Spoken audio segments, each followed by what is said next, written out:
welcome to MCTV's Tech and Treats. This is November 2021. Today is November 30th. We are coming up at the last of the month, but today we are very excited to teach you about file management and organization. So we're going to share my screen real quick and I'm going to jump into it. Just a quick introduction. My name is Heather Allen. I'm the production assistant here at MCTV. And here we go. I'm going to start sharing my screen in 3, 2, 1.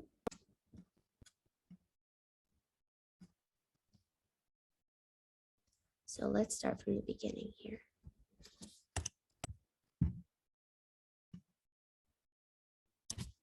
So welcome to Tech and Treats Tuesday. Today's topic is digital organization and file management.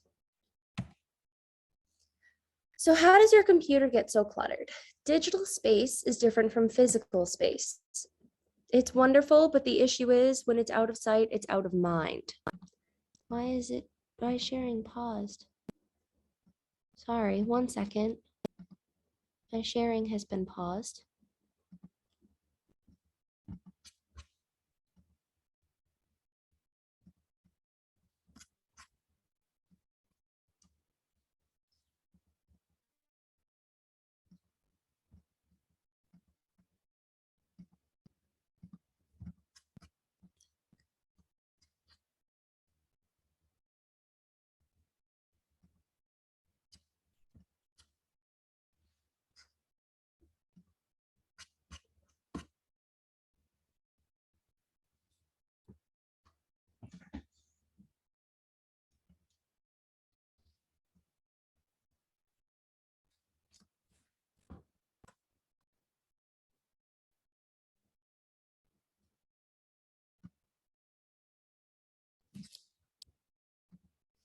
Okay, so it seems like my screen share is back, my recording is back.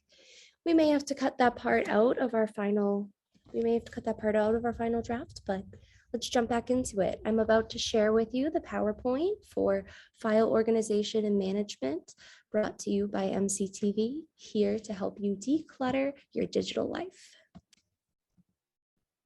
I'm going to be sharing my screen in just a second. Let's see, share screen, please. Share. So, welcome to Tech and Treats Tuesday. Today's topic is digital organization and file management. The date is November 30th, 2021. We're coming up on the last of the month here today, wrapping it up with a couple quick tips for decluttering. So how do our computers get so cluttered? Well, digital space is different from physical space. Out of sight, out of mind. Although they're not right in front of our faces like physical files, digital files still take up space on our computers and they need to be organized.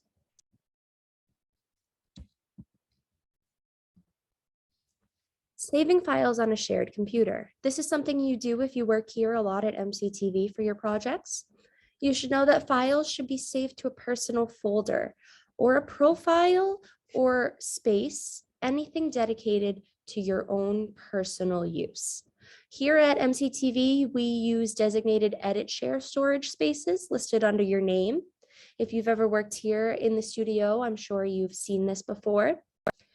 Make sure you're always sharing to this edit share storage space if you're using an MCTV equipment rental or you're working on footage here at the studio.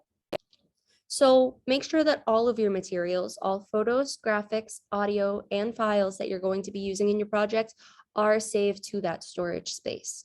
A lot of times people will upload a bunch of their information, their data, their pictures, photos, videos, and they'll upload that to the computer and make a project for themselves and just save the project in their personal file.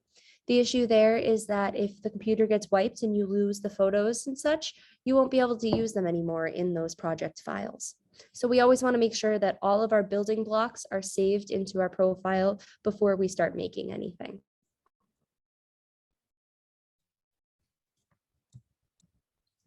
Continuing on with saving files on a shared computer, saving to your own media space allows you to organize in a way that helps your workflow.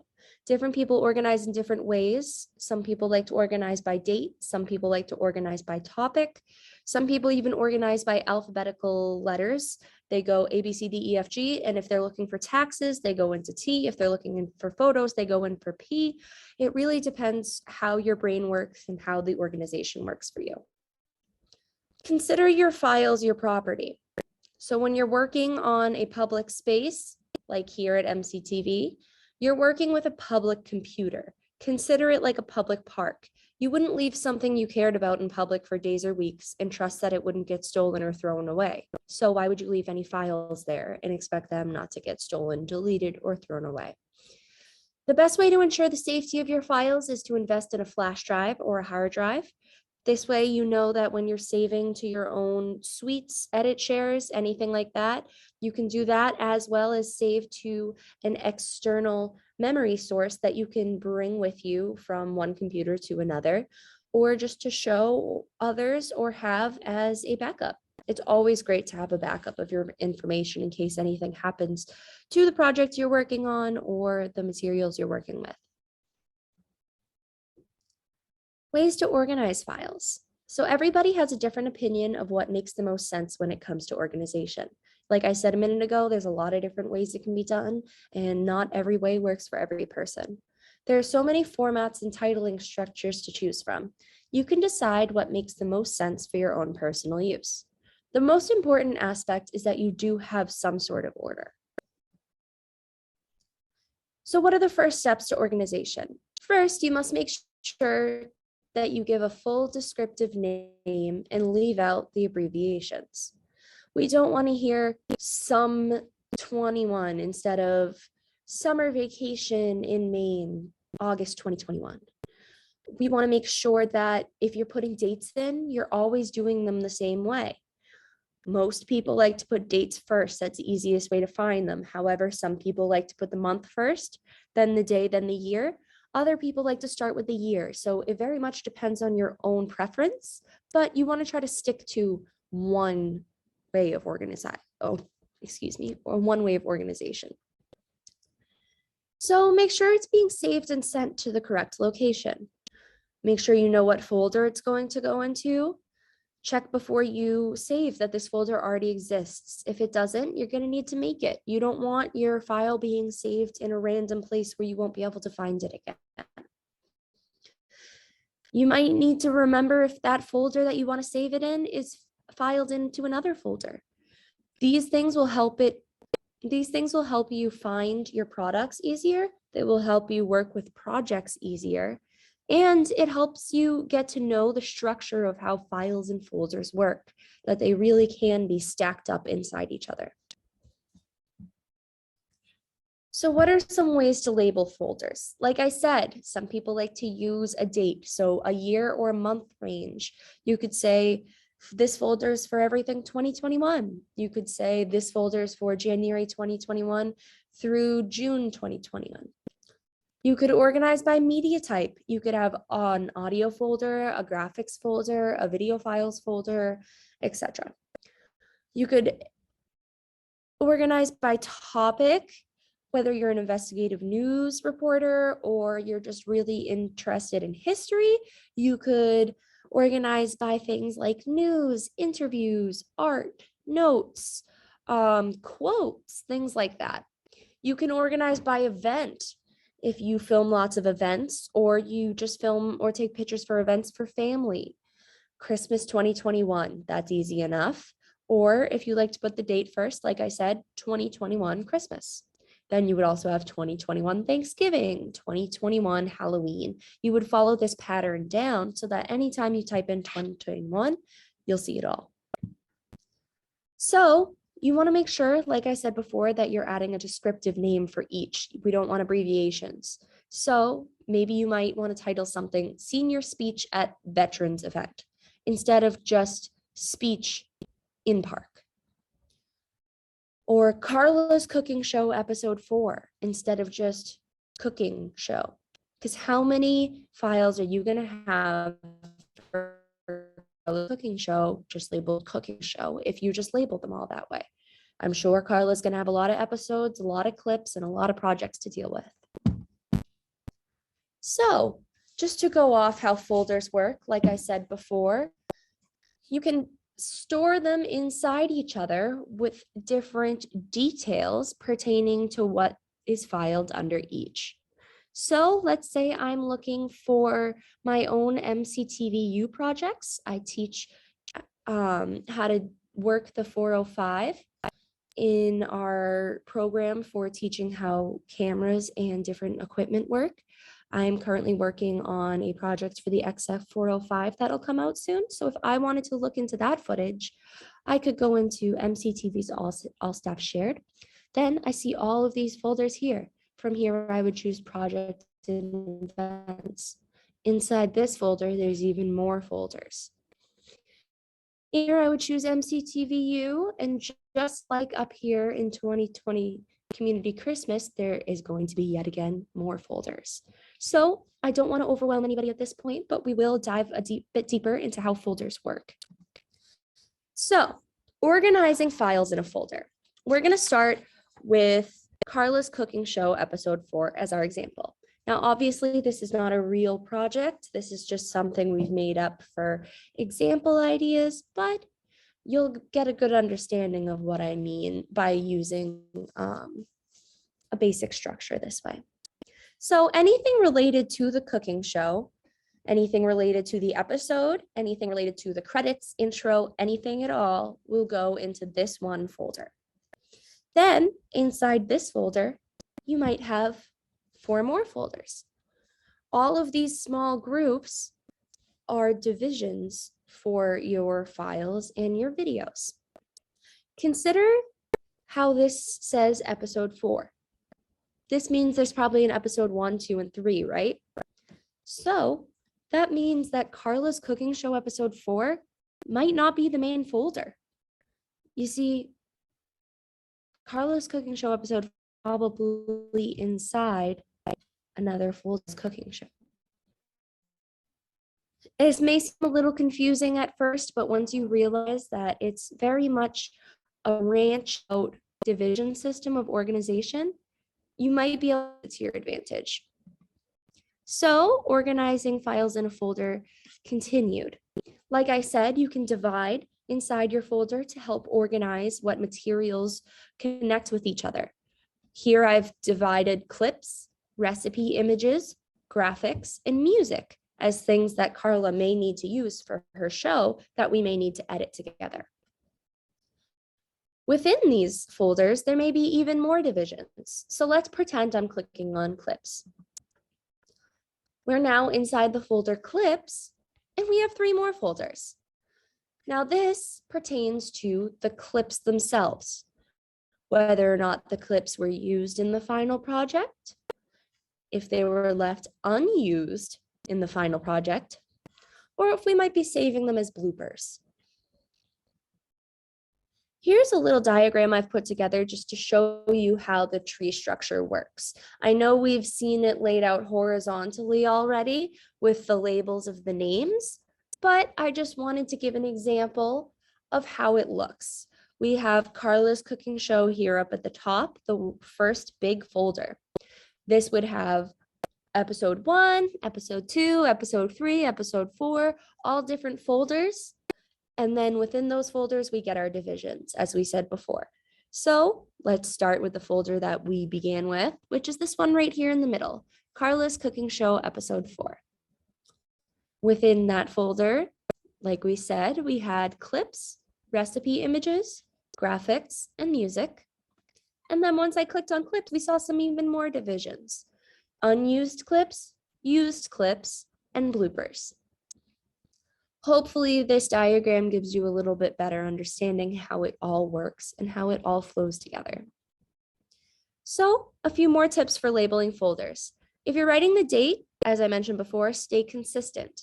You can do year, month, then day, or month, day, then year, but continue using the same pattern. So 2021, 11/30, or 11/30/21. Also be descriptive. I said before, don't use abbreviations. Abbreviations are hard to find. You may forget that you used an abbreviation. You might type in the biggest word and not be able to find it. Also, we want to be descriptive here. So no untitled documents, no first draft 1, or no name. All of these things only make it more difficult to find later. These things will build up. You'll be looking through 16 no name files, trying to find out which one was the one you're looking for. And 4 of them will be from 3 years ago. You really need to be descriptive. It'll help yourself out later on. So tackling the files on your computer. In order to start, you should clear the files off your desktop. You can create folders on the desktop and then move these folders to where they belong on Drive or a storage space. Another tip that I have is that you can make one big folder and consider it miscellaneous. This can be a fun part if you want to make it this way. You can drag everything that you don't know where it goes or that does not have the right place or the right direction built into it. Drag it right into this folder. You can name this folder whatever you want. It's all for sorting. And once you jump into this folder, you are pulling things out and dividing them by what they relate to. And you're just pulling things and hoping that the folder finally becomes empty. And if it doesn't, you need to decide if you should make more divisions or just get rid of what's left. Then afterward, you're going to want to move on to your downloads. We download a lot of things. Sometimes we don't even notice we're downloading. Your download folder can get really cramped, can get really cluttered fast. Next, delete any unnecessary apps. This goes for your computer as well as your phone. A lot of times we'll download apps for productivity, for gaming, for relaxation, could be for anything, but we don't end up using them, or we use them for a couple months and then we fall off and we just don't need them anymore because we know we're not going to use them again. Just get rid of them. They're taking up a lot of storage that they don't need to be, and they're not helping you. Continuing on, you're going to organize files by content or date. Documents or footage should be categorized by content. Photos might be categorized by year. In order to delete files, the trash can needs to be emptied on the computer. This is one that people forget a lot. The trash can down at the right-hand corner, you'll be able to see when it's starting to fill up. It'll show you a bunch of little files inside. These files are not finally deleted until you clear the trash can. If the trash can's not cleared, consider it a waiting room for your deleted files. They're sitting there, they're taking up your space, they've just been moved out of their organized place and thrown here. Just delete them. So in conclusion, by following these steps, you'll be able to clear up a lot of space and data, resulting in a computer that runs better and a lot more refreshing experience when you go to deal with projects or visit online. Know how to properly title and save files and projects. Like I said, there's a lot of options. You can do what works best for you, but make sure that you do have some sort of system down, or else it's going to be very difficult to go back and find things later on. You will also have a better organization system set up for future projects. So hopefully you'll be able to throw things into the right direction when you first download them. You'll be able to save your files to the correct folders and create multiple folders inside each other for the best divisions. Moving forward, hopefully you'll keep descriptively naming your files. We don't want to see birthday party. We want to see Sarah's birthday party in Maine, or 2021 birthday party in New Hampshire. We want the details. We want Corey's soccer match in Wyoming. It doesn't matter what it is, give all the details. Make sure you're saving to the correct locations. We don't want things to be lost in files. If you are a Mac user, we are lucky enough to have the Finder feature, which is wonderful, but it doesn't always help you if you're naming things with abbreviations and can't type the correct name in. That's where your naming descriptively starts to swoop in. You want to be able to find things. Maybe you don't organize them correctly. Do one or the other. Try to work on what you can the most. Any of these will help you better organize your computer. So if anybody has any questions, I will take any now. Otherwise, I'm going to conclude our lesson for today. And if anybody has any further questions, they can contact me here at the studio. All right, so I am going to say goodnight for now and happy November, almost December. This was Tech and Treats, and we will see you next time.